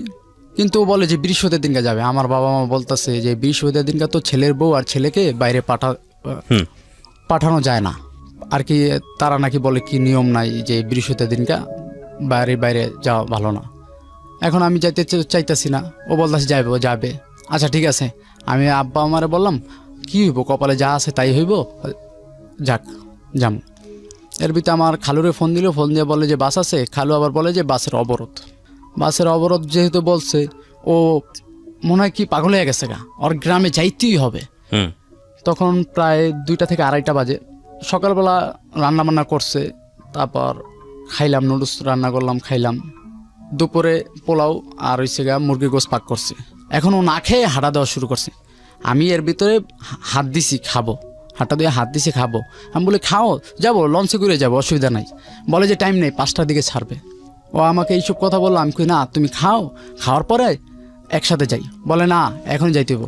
তারপর আমি 2টা চটকনা দিছি। আমি কি পাগল হয়ে গেছো গা, যেহেতু বলছি আজকে যাবো, যেমনি হোক যাবো, খাও। বলে না খামো না, এই যে গেলাম আর কোন সময় আমার আনবি না। আমার এমনি কথা বলে গেল যে এই যে গেলাম আর কোন সময় আনবি না। এর ভিতরে আমি খাইতেছি, আমি বুঝছি যে এত বড় ব্যাগটা নিয়ে কীভাবে যাইবে। গেটের সামনে গেছে, গেটের সামনে আমার ছোটো ভাই আসছে। আসার পরে বলে দেশে যাইবেন, তাহলে ভাইয়া কয় তোর ভাই আইতাছে, এই ব্যাগটা আমার একটু সামনে নিয়ে দে। গাড়ি গেছে, ব্যাগটা নিয়ে দিল। কয় আসে না তো, কয় আসতেছে। আমি ওদিকে কিন্তু খাইতেছি। আমার ছোটো ভাই এসে বলে কি রে ভাই তুই যাস না কিল্লিগা, ভাবি 2 জায়গায় দাঁড়া রইছে। আমি কই আর তুই দিয়েছিস? আমি কি কষ্ট করলি? আমি নগদ ফোন দিলাম, আমার নাম্বারটা ব্ল্যাক লিস্টে ফেলাই দিছে। আমার আব্বুর নাম্বার দিয়ে ফোন দিলাম, ওইটা ব্ল্যাক লিস্টে। একটা SMS করলাম, দাঁড়াও। কোনো দাঁড়াদাঁড়ি না, রিক্সা লিয়া সদরঘাট গেল, একলা গেল গা। ভালো। পরের দিন আবার আমার বাড়িতে গেছি, আমার নানা বাড়িতে আর কি, ওইখানে গেছি। যাওয়ার পর 3 দিন না 4 দিন পর আমি ওকে ফোন দিছি, পাশাপাশি গ্রাম, ঠিক আছে। 3 দিন না 4 দিন পর আর কি, নদীর এই পার এই পার আমি ফোন দিছি। ফোন দিয়া বললাম কোথায় আছো তুমি, কেমন আছো? আমাকে বাজে ভাষায় গালি, গালাগালি করলো। আমার নাম্বার তো ব্ল্যাক লিস্টে, আমার আর কি সম্পর্ক ভাগনা হয়, মামা হয় আর কি, ছোটো তো ভাগনা। ওর নাম্বার দিয়ে ফোন দিচ্ছি, ফোনটা কেটে দিলাম। কেটে দেওয়ার পর ওকে আমি আর ফোন দিই না। আমার ভাগনাটা বললো, মামা কে এরকম গালাগালি করলো? আমি বলি, না কেউ না, একজন চিনবি না। বলে কি মামি? আমি হ্যাঁ, একটু রাগ করছে তো এর জন্য, ওরা নিয়ে আসি না, ও একলা একলা আসছে তো এর জন্য। আচ্ছা ভালো। এর মধ্যে 15 দিন আমি থাইকা আসলাম। আর ওদিকে আমার আম্মু একটু জায়গা কিনবে, জায়গা নিয়ে একটু ভেজাল হচ্ছে। আমি বলি কি, আমি ঢাকা জায়গা, এখানে আমি থেকে কী করবো, তোমরা থাকো, আমি যাই ঢাকা গিয়ে দেখে কাজ বাজ করতে পারি কিনা। গেলাম, ঢাকা আসলাম। আইসাই আমি 2 দিন পর আমি ওকে ফোন দিলাম। আমার নাম্বারটা দেখি ব্ল্যাক লিস্ট থেকে উঠেছে। ফোন দিলাম, লাকি তুমি কোথায়? বলে আসি তো এই ঢাকায়। আমি ঢাকায় আসো, তাহলে তুমি বাসায় আসলা না কেন? কয় কার বাসায় আসবো, কোথায় আসবো? আমি বললাম আমার বাসায়। কেন, তুমি চিনো না বাসা কোথায়? বলে না, আমি তো আসবো না। তুমি কেন আসবা না? কী হয়েছে তোমার? বলে কী হয়েছে মানে? আমি তোমার বাসায় আসবো না, আমি তোর ভাত খাবো না। তো তুমি তো তুই গেছে, বলে যে তোর ভাত আমি খাবো না। আমি কি করছি, তুমি আমার ভাত খাইবা না? এটা কি বলো না বলো। বলে যে না, তোর ভাত আমি খাবো না, আমি থাকবো না। কেন থাকবা না? না ভালো লাগে না, তুই ভালো না, তোর বলছিলাম যে আমি গেলে আর আনবি না আমারে। আমি বললাম কি বলো না বলো, এগুলো তো ঝগড়ার ভিতরে হয়, তাতে তুমি কি এরকম চলে যাইবা? কোনো কথা আছে এটা? ওরে বলতেছে, ও আমার কোনো কথাই শুনতেছে না। ফোনটা কেটে দিল। যাও, ফোনটা কেটে দিছো, ভালো হয়েছে। আবার আমার বাবা মা 15 দিন পর আসলো। 15 দিনে আসার পর আমি আবার ফোন দিলাম। ফোন দেওয়ার পর সেদিন 1.5 ঘন্টার মতো কথা হইলো। আমি অনেক বুঝাইলাম, আমার বাবা মাকে দিলাম, আমার বাবা মা বুঝাইলো, কিন্তু আসে না। ও টোটালি আসে না, বলে যে আসবে না, আপনার ছেলেকে বিয়ে করে দেন। আমার বাবা বলে কি, এটা তুমি কি বলো, ছেলেকে বিয়ে করে দেবো মানে? বলে যে হ্যাঁ বিয়ে করে দেন, ওর সাথে আমি ভাত খাবো না, ওর সংসার করবো না, এই কথা বলে। তার আমার বাবা মা বলে, এই মেয়ে যে এরকম, তাহলে দরকার নেই, তোর আনা দরকার নেই। আমি বললাম আচ্ছা যাও, আনা দরকার নেই। এর ভিতরে আমি আবার এক জায়গায় কাজ নিলাম, সাউন্ড সিস্টেমের কাজ নিলাম, মগবাজার অফিস। ওইখানে বাসায় তেমন একটা আসি না, ওর কথা বলে সবাই, আমি আসি না। আমি বলে আইসা কী করবো, ওর কথা বলে, ওর এখানে অনেক কিছু আছে, জামা কাপড়, এগুলো দেখলে মনে পড়ে, আসে না।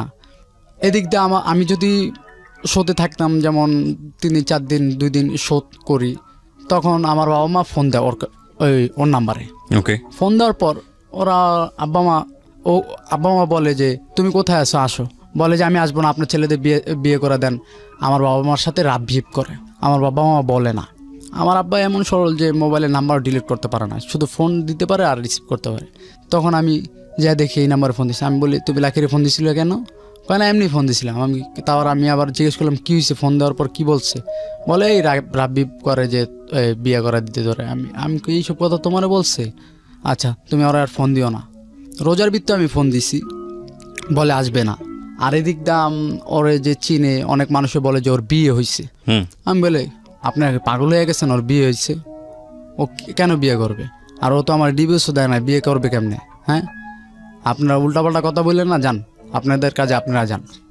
এইসব কথা আমি খালি বলতেছি। সবাই ওদিকে বলে বিয়ে হয়েছে। আমার তো বিশ্বাস হয় না যে ও বিয়ে করবে না, কেননা একদিন তো আমাকে বলছে যে তোমার জন্য আমি এখানে আসছি, তোমাকে না দেখে থাকতে পারি না। আমি তো এই কথাই, এই ঈদের দিনকা, রোজার ঈদের দিনকা, আমার নাম সোহাগ। ও আয়সা বলে ঈদের দিনকা নামাজ পড়ে আসছি, নামাজ পড়ার পরে আয়সা বলে বৈশা রইছি। আয়সা বলে তোর ওয়াইফ তো আমার বাইকনার লগে বেঁকে গেছে। চিনতেন আপনি সোহাগকে? সোহাগকে চিনতাম, ছোট থেকে ফ্রেন্ড। ওকে। ও আয়সা বলে আমার ভাগনার সাথে বেঁকে গেছে। আমি কই কি কস না কস, কি কস না কস? কয় হ্যাঁ। আমি কই উল্টা পাল্টা কথা কইস না, তোর কিন্তু আমার মাইর দেবো। কয় না, তুই বিশ্বাস না করলে দেখ। ফোন দিছে, আমি ফোন দে। ওর খালার কাছে ফোন দিছে। ওর খালার পাশের বাড়ি থাকে ওই ছেলের নাম, এক নাম খোকন আর এক নাম সুজন। ফোন দিছে ওর খালার কাছে, বলে হ্যাঁ খোকন তো বিয়ে করছে। কয় কারে জানি বিয়ে করছে, আর কি ওনার মুখ দিয়ে জিজ্ঞেস করার জন্য। বলে লাকি। কয় লাকি কি বিয়ে হয়েছিল? হ্যাঁ। কয় বিয়ে হয়েছিল। কয় কার লগে? কয় সোহাগ নামে একটা পোলার লগে। আমার আর কি এটুক শুনাইলো। আমি ওই ছেলেরে ফোন দে, ওই ছেলের কাছ থেকে শুনবো যার সাথে বিয়ে হয়েছে। ওই ছেলের ফোন দিছে, ধরছে। ছেলের অন্য আরেকটা ছেলে ধরছে, ধরে বলে যে এই খোকনের কি খোকনের বউ কই? খোকনের বউ কই মানে খোকনে তো বিয়ে করে নাই, দেখেন কেউ জানতে দেয় না বিয়ে করে না। কয় খোকনে তো বিয়ে করছে জানি। কয় মেয়ে আমার রুমমেট আমি জানি না বিয়ে হয়েছে, আপনি জানেন? কে বলতেছে? ওই যাকে ফোন দিছে, মানে যাকে ফোন দিছে সে হলো খোকনের রুমমেট আর কি বলতেছে যা। ওকে, বলে যে আমার রুমমেট আমি জানি না, আপনি জানেন বিয়ে হয়েছে। আমি তো আবার একটু বিশ্বাস হইলাম কি বিয়ে হয় নাই, ফ্যাক মিথ্যা কথা বলতেছে। আমি বললাম হয় বেটা কি উল্লাপাল্লা কথা, ঈদের দিনকে বেটা মন মেজাজ খারাপ করে দিতেছিস বেটা, যা কাজে যা। আপনি কি জানতেন আগে থেকে যে ওই ছেলেটার সঙ্গে এরকম সম্পর্ক আছে? না না, এইসব আমি কিছুই জানতেন না? কিচ্ছু জানতাম না, ওরা অনেক বিশ্বাস করতাম, বললাম না। তারপর এরকম চলতেছি ফিরতেছি, এদিক দিয়ে শুনি আর কি আশেপাশে মানুষের কাছে শুনি যে না ওর বিয়ে হয়েছে, নানান ধরনের নানান কথা বলে, নানান কথা বলে। আমি তো বিশ্বাস করি না টোটাল, যে যাই বলুক। আমি কই তোর কাছে প্রমাণ আছে, তুই দেখছস? না। তারপর ওর নাম্বার আমি ফোন দিলাম একদিন, ফোন দিয়া বললাম ওয়াইফের নাম্বারে, হ্যাঁ ওয়াইফের নাম্বারে ফোন দিয়া, অনেকদিন বন্ধ ছিল, ফোন দিয়ে ধরলাম। এর ভিতরে একটা ছেলে ফোন ধরছে। আমি বললাম কি ভাই আপনি কি হন? আমি পাগলের মতো হয়ে গেছি। কয় আমি কিছু হই না। আমি কি ভাই ওর কি বিয়ে হয়েছে? ওই ছেলেও মিথ্যা কথা বলে, দেখেন বলে যে না বিয়ে হয় নাই। আমি বললাম, তখন মনটা একটু সান্ত্বনা দিলাম যে না বিয়ে হয় না। আমি ওর কি হন?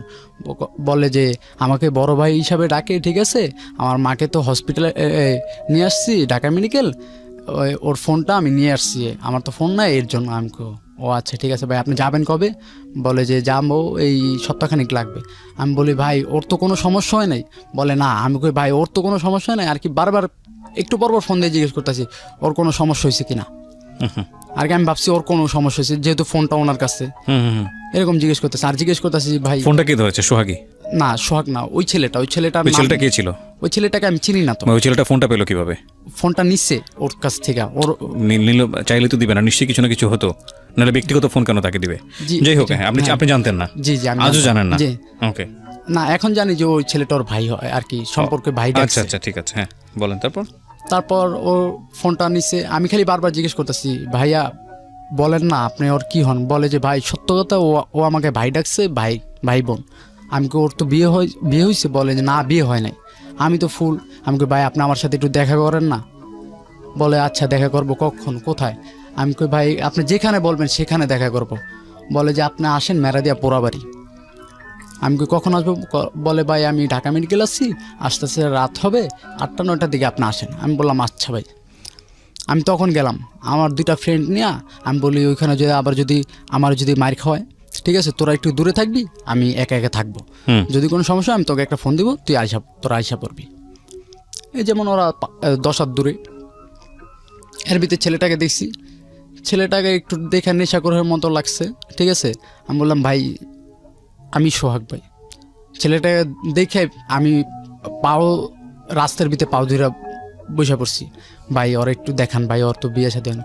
ও সামনে দেখে আমার বললে যে ভাই বিয়ে হয়ে গেছে ওর। আমি কই ভাই কত মাস, কতদিন হয়েছে বিয়ে? কয় 5 মাস। আমি কই ভাই আমার ঘর থেকে গেছি তো 5 মাস, কীভাবে বিয়ে হয়? আপনি তো এটা মিথ্যা কথা বলতেছেন। আর একটাবার দেখান, আমি যদি দেখাইতে পারেন যে বিয়ে হয়েছে ভাই আমি যাবো। একটাবার আমি খালি ওর দেখতে চাই। ওপেন রাস্তার ভিতরে আমি পাও ধরে বসে রয়েছি। আমার বন্ধুরা দেখা ওরা দূরের থেকে কইতাছে যে পাওটা সার, ঠিক আছে। ওরা সামনে এইসব ওরা উঠাইতে পারতেছে না, কান্নাকাটি করতেছে। বুঝতে পারছি আপনি খুব ইমোশনাল হয়ে গেছেন। হ্যাঁ। তারপর ওই ছেলেটা বললো আচ্ছা ভাই দূর থেকে দেখবেন। আমি কই ভাই দূর থেকে, একটা নজর দূর থেকে দেখবো। হাঁটতাছি হঠাৎ করে ছেলেটা অন্যদিকে চলে গেছে। আমি তো মাথার ভিতরে একটাই চিন্তা যে ওরে দেখবো। আমি এরকম বেহুশের মতো হাঁটতাছি, আমার পিছে আমার ফ্রেন্ড আইসা দোনোটা বলে কি রে তুই কই যাস ওদিকে? আমি কই দেহস না একজনের সাথে যাইতাছি লাখিরে দেখতে। কই বেটা দেখতো আসে নাকি? আমি কই কিরে কই গেল? ওরা আমার 2জনে ধইরা আবার নিয়ে আসলো। এরকম ফোন দিতেছি। ওই ছেলেটা কয়েকদিন পর লাকিকে বলল যে তোর আগের জামাই তো মনে কর পাগল হয়ে গেছে, পাগলের মতো কান্নাকাটি করতেছে রাস্তার ভিতরে, ঠিক আছে আমার ধরছে, তুই ওর একটাবার ফোন দে বা একটু দেখা কর। ও আমার ফোনও দিতেছে না, দেখা করে না। তারপর জুলাই মাসের 1 তারিখে আমাকে ফোন দিছে আরেক মেয়ের নাম্বার দিয়া।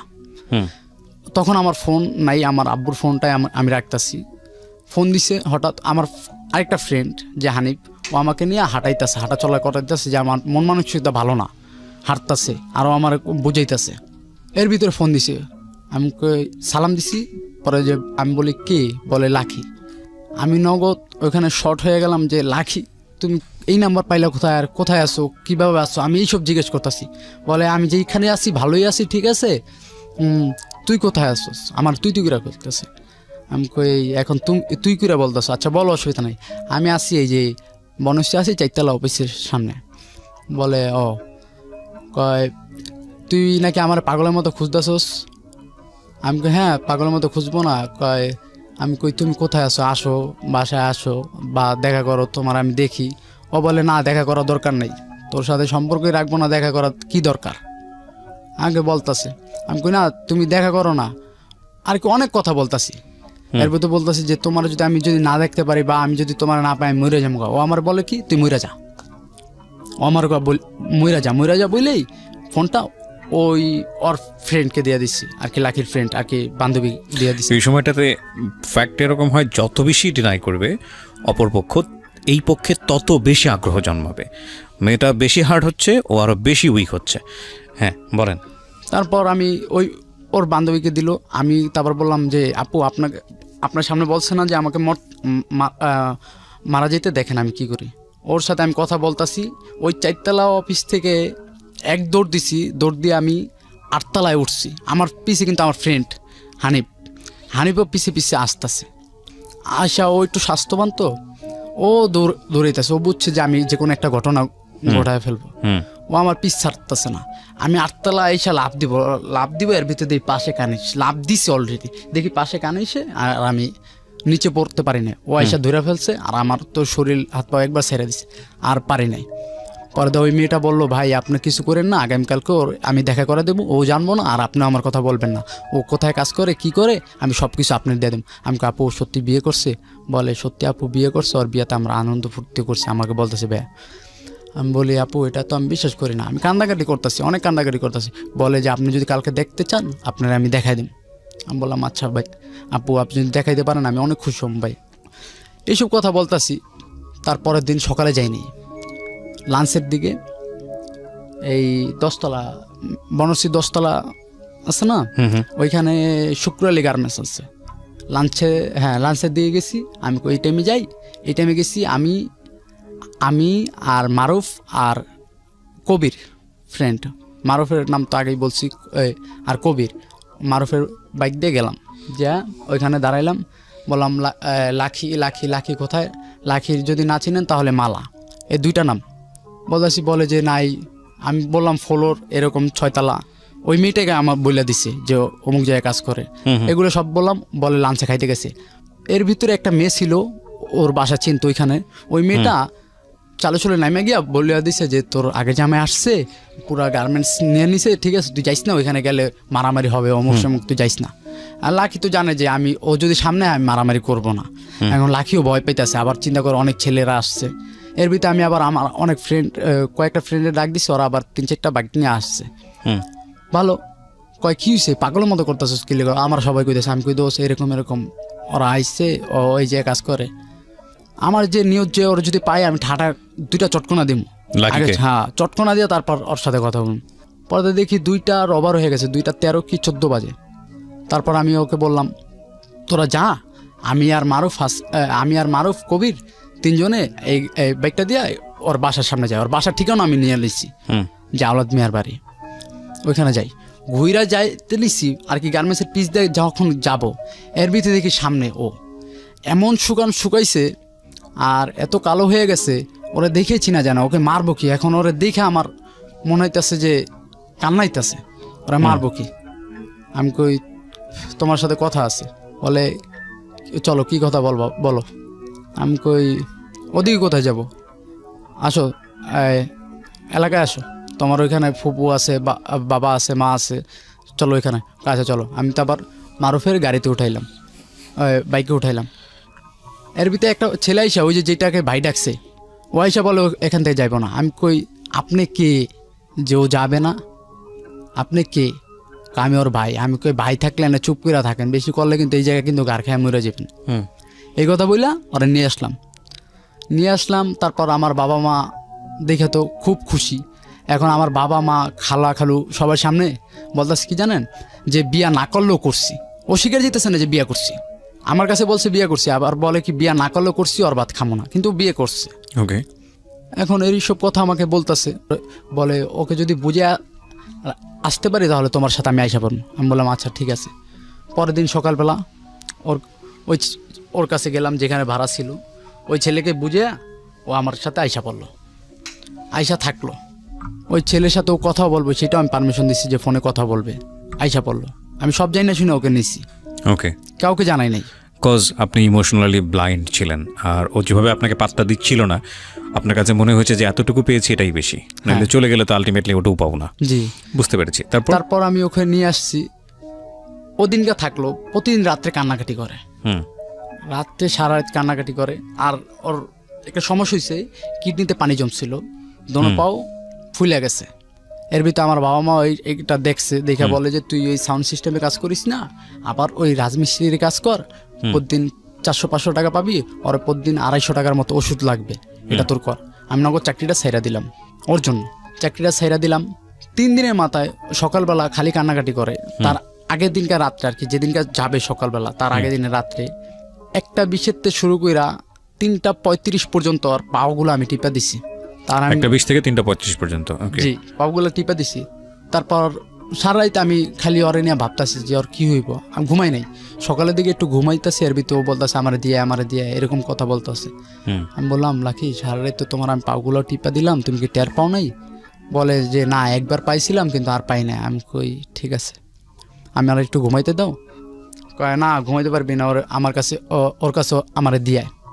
তার আমি বললাম, ঘুম থেকে উঠে আমি বললাম আচ্ছা তুমি আমার মাথায় হাত দিয়া বলো তো তুমি কারে ভালোবাসো? ও আমার মাথায় হাত দিয়া বলে যে আমি তোরে ভালোবাসি না, ওরে ভালোবাসি। এই কথা যখন বললো, আমি ওরে নিজের হাতে ভাত মাইখা খাওয়াই দিলাম। বললাম খাও, এই লাশ খাও না, আর কখনো নাও খাওয়াইতে পারি, হয়তো বা কখনো নাও দেখতে পারি, তুমি আমাকে না দেখতে পারো। ওরে খাওয়াই দিলাম, ও আমার খাওয়াইতে চাইলো কিন্তু আমি খাই নাই, ভাতগুলো ফালাই দিলাম। ওরে 3-4 নেলা খাওয়াই দিয়া আমি আর খাইলাম না। ব্যাগটা নিয়ে আমার মার সামনেই নেমে গেলাম। বলে কই দিয়েছে? আমি কই না একটু আহিত ওরে দিয়ে দিয়েছি, আবার কয়েকদিন পর নিয়ে আসবো। ওই ছেলের কাছে ছেলের ফোন দিয়ে আনলাম, আইনা আমি কই ভাই ওরে দেখে রাখেন, যদি কোনো দিন কোনো সমস্যা হয় আর যদি কোনো দিন কোনো প্রয়োজন হয় আমাকে একটাবার জানাইবেন, আমি আসি। দিয়ে আসলাম। যখনও আমার কাছ থেকে 100 বছরের মতো দূরে গেছে, আমার চোখটা খালি পানি পড়তেছে, খালি কান্না করতেছি। আর আমি ডাক দিয়া বলি লাখি ভালো থাকিস, লাখি তুই ভালো থাকিস, তুই ভালো থাকিস, তুই ভালো থাকিস। ও আমার পিছে তাকায়, আর ওই ছেলেকে পায়া এত খুশি হাসতাছে। আমি বলি লাখি তুই ভালো থাকিস, পিছ থেকে কান্না করতেছি। ওই জায়গাতে কান্না স্টার্ট করছি, ডিরেক্ট বাসায় আসছি, কান্না করতে করতে আমার বাবাকে মাকে জড়ায় ধরে কাঁদতাছি। আমার বাবা মার কাছে মাপ চাইলাম যে বাবা মা ভুল হয়ে গেছে, আমার মাফ করে দাও, আমি জীবনে বহুত বড় ভুল করে ফেলছি, মাফ করে দাও। তার আমার বাবা মা বললো কি হয়েছে? তার আমি বললাম পুরো বিস্তারিত ঘটনাটা খুইলা বললাম। বলে যে একবার গেছস, ওই ছেলেটা ওকে দিয়ে দিছি, সামনের দিকে যদি একটা অকারেন্স কইরা ছেলেটা যদি ওই মেয়েটাকে আবার পাঠিয়ে দেয়, তখন তুই কি করবি? তোর তো গাড়ি নিয়ে থাকতে হইব। ডিভোর্স কিছুই হয় না। হ্যাঁ, ডিভোর্স কিছুই হয় না। আবার ছেলেটা ওর থেকে 3.5 বছরের ছোট, 3 থেকে 3.5 বছর। এইবারকা জেএসসি দিবে ছেলেটা, জিএসসি দিবে মাত্র। হ্যাঁ, এই ছেলেটা আপনার লম্বা চূড়া আমার সমান। আমি এটা শুনে অনেক কষ্ট লাগছে। তারপরের দিনকে আমি আবার আমার খালু আমার বাবা মা সবাই চাপ দিল, আমার খালায় আমার বাড়ি দিছে, বলে যে তুই নিয়ে আয়, নাহলে আবার একটা অকরেন্স করে তোর গাড়ি ফালাই দিবে। তারপরে নিয়ে আসলাম, নিয়ে আসার পর ডিভোর্স, দুজনে মিলে যে একটা ডিভোর্স আছে না, যে কেস মামলা হবে না, ও আমার চায় না, আমি ওকে চাই না, ওই ডিভোর্সটা দিলাম। দেওয়ার পর বললাম যে ভালো থাক। এরপরে আর ওর মতো আছে। কিছুদিন আগে আমার এক ফ্রেন্ডরে দিয়া বলাইলাম যে বলো তো তুমি এই যে আমাদের বিয়ে ঠিক হয়েছে, তুমি একটু বলো। ওর ফোন দিয়ে বলতেছে যে আমার আর সোহাগের বিয়ে ঠিক হয়েছে। কয় কীভাবে? কয় ফ্যামিলি দিক দা। বলে প্রথম বললো যে ছেলেটা ভালো, তার কিছুক্ষণের মধ্যেই বলে যে না ছেলেটা ভালো না, বিয়ে করেন না, ছেলেটা খারাপ, ভালো না, বিয়ে করবেন না, জীবন নষ্ট হয়ে যাব, এইসব কথা বললো। তখন আমি ওই ফ্রেন্ডটা আমাকে বললো এরকম তোর ব্যাপারে কথা বললো। আমি কই ও বলে নাই বোধ হয়, ওই ছেলেটা আছে না খোকন, ওর হাজব্যান্ড, ও বলাইছে মনে হয়। প্রথম না হলে ভালো বলবে, দ্বিতীয়তে খারাপ বলবে, এই আর কি। ওরে বললাম, বলে যে তোর ওয়াইফ এত কিছু করছস আর ওয়াইফ তোরে এরকম দেখে, তুই কিসের জন্য বিয়ে করছিলি? আমি বলি যে কিসের জন্য বিয়ে করছি, ও তো আগে এরকম ছিল না, এখন হয়ে গেছে কীরকম পরিস্থিতির শিকার, এটা তো আমি জানি না, আল্লাহ জানে কীরকম হয়ে গেছে।